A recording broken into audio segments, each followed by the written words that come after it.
สะวายดีแค่ป้อมมันนี่ก็เลือนคลิปไปเห็นเขาตำหมึกปีอยู่นำติ๊กต็อกกันก็สันทยายว่ามันจะเป็นน้องเล่อรสชาติเนาะคิดว่ามันนี่ก็จิลองมาตำเมืองเป็นข้างแรงเนาะก็เตือทำอิดคือเดียวว่ามันจะเป็นน้องเล่อก็มารุ่นมาติดตามเบิ่งนำเขาก็ตั้งแมนชั้น5Sเนาะว่าตำหมึกปีก็เฮียงอันนี้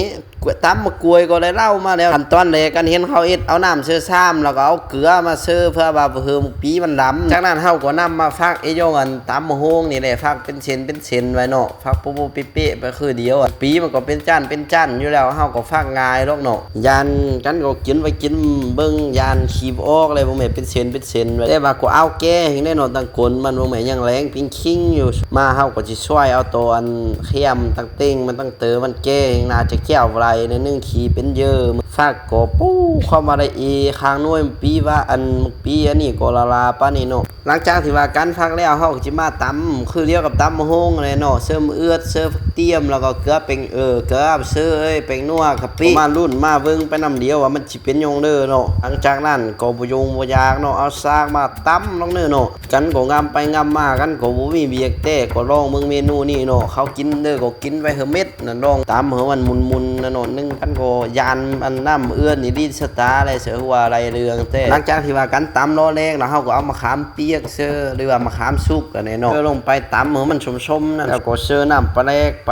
เสือยาเสือแล้วนึงว่าเกมมื้อเนาะหลังจากนั้นก็เอามาเรียนมาช่วยเสือช่วยก็ช่วยเธอเลยก็ไล่เนาะย่าฟาดเอามือเลยเดียวโอ้เนาะหายุงหายาก็เลยหลังจากช่วยแล้วเฮาก็สิบ่ยังตำนะเนาะเอาซากมันนี่เนียงเสือมาเฮาก็โจมคางโคยอันปีนี่ปั่นชะน้ำมันหน่อยนึงเนาะแล้วก็เอามาจึบเสือความว่าล่อล้นหลังจากนั้นเฮาก็จะเอามาตำมือมันเขาเขาเกลือนั่นปู้ไม่ล่อล้นหัวจกแต่ว่าชูความว่า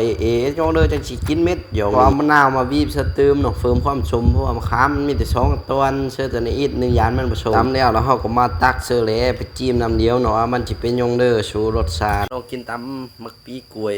มักปีเนาะข้างแรกมา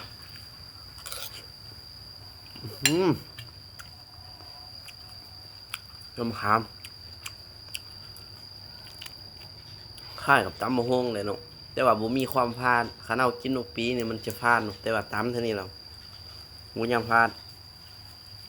กินกับเบอร์มะกะทิน